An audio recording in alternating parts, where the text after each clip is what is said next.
네, 떠도는 여러분의 고견을 떴습니다. 오늘 그 칼럼은요, 이현종 논설위원의 칼럼이 SNS를 달구고 있는데요. 제목이 국민의힘 세 가지 위기 신호입니다.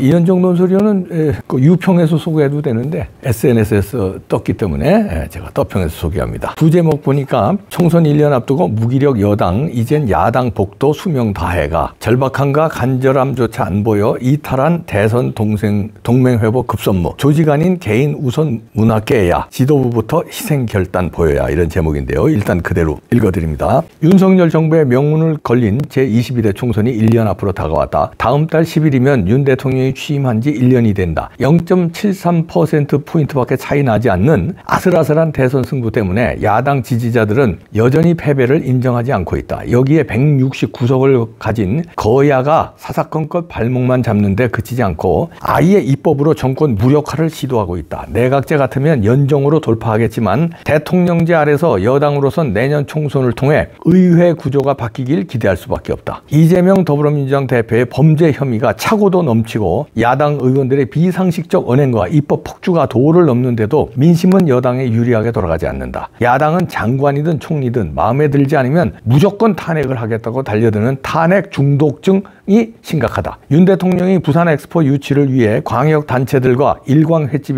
부산의 유명 식당에서 저녁을 먹은 것을 일광이 친일을 상징한다는 황당한 가짜뉴스로 공격하고 식당을 벌점 테러하는 일까지 버젓이 벌어진다. 이런 상태면 야당 복이라도 있어야 하는데 국민의힘은 그렇지 못하다. 최근 여론조사에서는 여당이 야당에 뒤지는 결과도 나오고 있고, 한국갤럽이 지난 7일 실시한 여론조사에선 내년 국회의원 선거에서 야당이 다수 당선돼야 한다. 정부 견제론가 50%로 집계됐다. 정부 지원론 36%보다 14%포인트 높게 나타났다. 보통 집권 1년 차엔 집권 세력에 일단 힘을 실어줘야 한다는 여론이 우세한 것이 상식인데 대선에서 윤 대통령을 지지했던 유권자마저 등을 돌리는 상황이다. 지난 4.5 재보궐선거 결과는 여당의 큰 위기 신호가 온 것이다. 관심이 떨어지고 투표율이 저조해도 선거는 선거다. 국민은 선거를 통해 정치적 의사를 피력하는데 여당은 민심의 명백한 경고 신호가 있는데도 마치 쓸모없는 소음으로 인식하고 있다. 여당이 왜 이 지경이 됐을까? 첫째, 집권 여당의 절박함과 간절함이 보이지 않기 때문이다. 이번 선거에서 텃밭이라고 하는 울산마저 교육감과 기초의원을 민주당에 내주었다. 투표율이 저조하면 조직표가 좌우하는데 한마디로 일선 당 조직이 뛰지 않았다는 의미다. 김기현 대표가 전지훈 유세 지원을 갔을 때 나온 당원이 20명에 불과했다고 한다. 김경민 후보는 대선 지원에서 얻은 15%의 반인 8%밖에 얻지 못했다. 100명이 넘는 의원이 선거 지원 한 번 가지 않았다. 뽑힌 지 얼마 안 되는 최고위원들은 연일 사고만 치고 있다. 웰빙당으로 다시 돌아갔다. 둘째, 동맹군이 없다. 우리나라 선거는 자기 세력만으로 승부를 내기 어렵다. 동맹 세력 없이 독자 생존은 힘들다. 지난 대선에선 김종인 전 비대위원장, 민주당을 탈당한 금태섭 전 의원, 진보에 있다가 조국 사태를 계기로 돌아선 조국 흑서팀 등 동맹 세력이 지지했기에 승리가 가능했다. 그런데 김 대표가 내건 연포탕, 연대, 포용, 탕평은 끓이기도 전에 없어져 버렸다. 또 원내대표 선거에서도 영남 지역 의원들이 똘똘 뭉쳐 대구 출신의 윤재옥 의원을 선출했다. 당대표, 원내대표, 정책위 의장 모두 영남 일색으로 해놓고 전국 정당을 강조할 수 있을까? 전광훈 목사로 상징되는 강경 보수 세력과의 관계 설정도 고민이다. 셋째, 조직보다 개인을 우선하고 대통령만 쳐다보는 조직 문화다. 당대표를 선출한 지 얼마나 됐다고 벌써 비대위 운운하며 당을 흔드는 세력이 있다. 대통령실만 쳐다보고 스스로 대안을 만들어 움직이지 않는다. 아예 지역에 거주하며 서울은 가끔 오는 의원도 있다고 한다. 당이야 이기든 말든 나만 당선되면 된다는 이기주의가 팽배하다. 이런 난관을 극복하기 위해선 김 대표를 비롯한 당 지도부가 희생과 결단을 보여줘야 한다. 민주당에선 초선인 오영환 의원이 불출마를 선언, 신선한 충격을 주는데 여당엔 이런 사람이 보이지도 않는다. 당초 공천 보장용으로 최고위원에 출마한 원초적 한계가 드러나고 있다. 새로운 인물 찾기도 절실한데 벌써 검사 공천론으로 시끄럽다. 사직생하지 않으면 내년 4월 10일 총선 날 피눈물을 흘릴지 모른다. 이렇게 이현종 실론에서 문화일보에 칼럼을 실었는데요. 일단 저의 평가는 저는 85%는 이 칼럼에 동의를 하고 15%는 동의를 못합니다. 그럼에도 불구하고 왜 그러면 떠평에서 이 칼럼을 추천하냐 하면은요, 85% 동의하는 점이 가볍지 않고요. 이런 점도 우리 보수 우파 애국 시민들도 알아야 된다.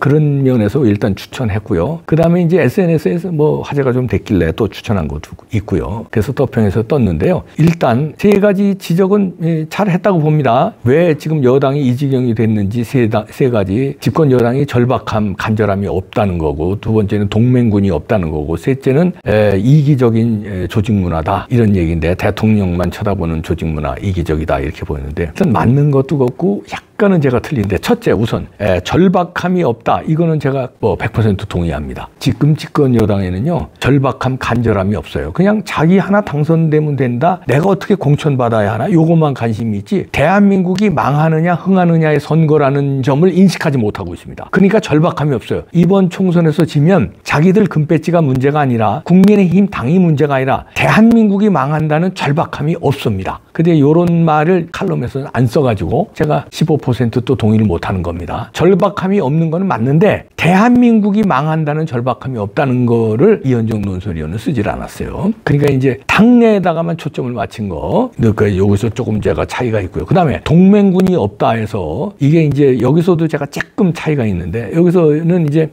그 전에 조국 흑서팀도 있었고, 대선에서는 김종인이라든가 금태섭, 진보에 있다가 돌아온 사람들, 이런 사람들이 동맹군이 있다고 그러는데 이런 동맹군 필요 없습니다. 미안한 얘기지만 저는 여기서 좀 다른데, 진짜 동맹군은요 아스팔트 애국 시민들이에요. 애국 시민들과 동맹을 해야 진정한 동맹군입니다. 그러면은 이런 사이비 김종인 같은 사람 필요 없고, 금태섭이 같은 사람 저기는 자유민주주의 기치를 걸고 애국 시민과 동맹을 맺네, 그러면 이런 사람들도 우파로 돌아와요. 근데 김종인 같은 사람들 동맹군으로 하다가는 그건 동맹군이 아닙니다. 말하자면 몸에 나쁜 약을 당장 그냥 모면하기 위해서 먹는 그런 거 있잖아요. 말하자면 당장 급해서 먹는데 결국은 몸에 나쁜 약, 그거 안 먹는 게 나은 거죠. 그런 셈이 되니까 진정한 동맹군은 정광훈 목사로 상징되는 아스팔트, 거기에는 뭐 보수 유튜버들도 있고요, 보수 유튜버를 시청하시는 구독자님들도 있고요. 그 세력이 엄청 큽니다. 그 세력을 국민의힘이 진정 끌어안아야 돼요. 근데 정광훈 목사가 이제 이 방송이 이제 목요일 아침에 나갈 텐데, 수요일 날 오후에 여기서 인터뷰를 하셨는데, 국민의힘이 나를 필요로 하지 않는다면 나는 국민의힘과 그럼 같이 안 가겠다, 나도 그러면 버리겠다, 그렇게 나섰어요. 그러니까 국민의힘이 어떻게 정광훈 목사를 괴롭히고 공격을 하니까 정광훈 목사도 이제 아니 국민의힘 잘 되게 200석 만들어주겠다는, 그 우리가 응원하는 거고 윤석열 정부 성공을 위해서 응원하는 건데, 국민의힘이 나를 필요로 하지만 필요로 하지 않으면 나도 거기 더 이상 미련을 버리겠다. 그러나 윤석열 정부의 성공을 기원하겠다는 건 뭡니까? 독자 세력으로라도 가겠다는 거예요, 정광훈 목사가. 그러면 애국 시민들이 갈랐으면은 일부는 예를 들어서 그래도 국민의힘을 지지할 수도 있겠죠. 그러나 대다수가 정광훈 목사를 위시로 한 또 신당을 창당하거나 이러면은요, 그쪽으로 또 일부가 부서집니다. 그러면 총선에서 이기기가 어려워요. 그러나 윤석열 정부의 성공을 위해서 그렇게 하겠다는데 그렇게 내쳤잖아요, 정광훈 목사 팀을. 그 사랑제일교회 성도들뿐만 아닙니다. 아스팔트에 나오는 사람들은요, 정광훈 목사 때문에 나오는 사람들도 많지만 그게 아니라 나라를 살리고자 위태로운 나라 때문에 나오는 사람들 많아요. 그 사람들까지 싸잡아서 태극기 뭐 어쩌고 뭐 광화문 어쩌고 하면서 여기서 극우 세력 어쩌고 하면서 결별을 하면 국민의힘이 이길 것 같아요? 그래서 동맹군은, 진짜 동맹군은 아스팔트에서 묵묵히 싸우는 애국 시민들이라는 거. 요즘에서도 조금 동맹군에 대한 차이가 좀 있었고요. 셋째, 조직보다 개인을 우선하고 대통령만 쳐다보는 조직 문화. 이것도 저는 뭐 이현정 의원에 동의합니다. 이거는 아주 동의하는데요. 요 국민의힘 의원들이요 아주 얄팍해요. 자기 어떻게 금배지 달면 된다 이것만 생각해요. 당이 어떻게 되는 건 생각도 안 해요. 막말로 얘기해서 자기네들이 다수당이 안 돼도 나만 당선되면 된다 이렇게 생각하는 놈들이 태반입니다. 그러니까 그따위 행동을 하는 거예요. 이거는 저도 이현정 의원과 맥을 같이 하는데, 그래서 종합적으로 제가 85%는 동의하고 15%는 조금 저 의견을 달리한다 이렇게 하면서도, 그러나 이 칼럼에는 가치가 있기 때문에 소개를 한 겁니다. 국민의힘 세 가지 위기 신호 때문에 안 된다. 자, 그렇다면 이번 기회 결론입니다. 그렇다면 국민의힘이 이기는 길은 간단합니다. 애국 시민들과 함께하고 진짜 절실함, 이번 선거 무너지면 대한민국이 무너진다는 애국심으로 똘똘 뭉쳐서 애국심으로 뭉치고 애국 시민들과 함께하고 윤석열 대통령 성공을 바라면서 자기들의 이기심을 내려놔서 국민 공천으로 가야 돼요. 국민이 예비선거에서 당원들이 예비선거에서 그 지역의 후보를 뽑는 그런 거를 대선언을 할 때 그러면 그거 이상의 공천개혁이 어디 있습니까? 그러면 공천개혁으로 박수 받고요. 그렇다면 애국 시민들도 압세하잖아요. 그렇다면 각 지역에서 예비선거를 통해서 진짜 나라의 보탬이 되는 후보를 추천할 거 아닙니까? 국민들이 예비선거에서. 그러면 그런 사람이 당선될 확률이 높죠. 이 눈치만 보는 살랑살랑대는 이 야비한 놈들, 비겁한 놈들, 아이고 억지로 찍어야 되나? 아유 아닌데 이런데 또 무소속하고 경쟁하거나 또 정광훈 목사 팀에서 누구 나오게 되면 이거 표가 분산되고 안 되는 거예요. 거기다 부정선거 막아야 됩니다. 그렇게만 하면 200석 갈 수 있습니다. 부정선거 막고 애국심으로 똘똘 뭉친 오픈 프라이머리, 그러니까 당원들로 예비선거해서 애국동지들과 함께 정광훈 목사 등 다 애국동지, 이봉규 TV의 구독자들도 다 애국동지들 함께하는 그렇게 결단을 내릴 때 국민의힘 이기고요. 그렇게 하면 이깁니다. 간단한 부정선거 없애고 그렇게 하면 이겨요. 그러면 이재명의 범죄당 하위 200석 무조건 가죠. 근데 그 두 개 안 하면 지금 징조가 여러 가지 세 가지 여기서 이현정 의원 지적한 대로 세 가지 위기 상황 때문에 어렵다. 그러면 대한민국 망하는 거예요. 망하면은 국민들이 누굴 원망할까요? 이재명 원망할까요? 아니에요. 이번에 과반 못 얻으면요. 누굴 원망할까요? 국힘당 니네 공천한 놈들, 당 대표를 포함해서 전부, 그다음에 국힘당 전부 아마 파산시킬 거예요. 국민들이. 이제는 필요 없어 너희들. 국회의원 몇 명이 됐건 너희들 싹 다 필요 없어. 싹 돌아설 겁니다. 절체절명이에요. 절체절명을 각인하시기 바랍니다. 각인할래나? 징글징글하다. 아유, 관두자. 관두면 안 된다. 야, 우리 국민들 포기 못해. 아주 의도 터질 각오하고 아주 국민들한테 싸대기 맞을 각오하고 절체절명으로 바꾸기 바랍니다. 그러려면 아까 제가 부탁드린 거 있죠? 화이팅!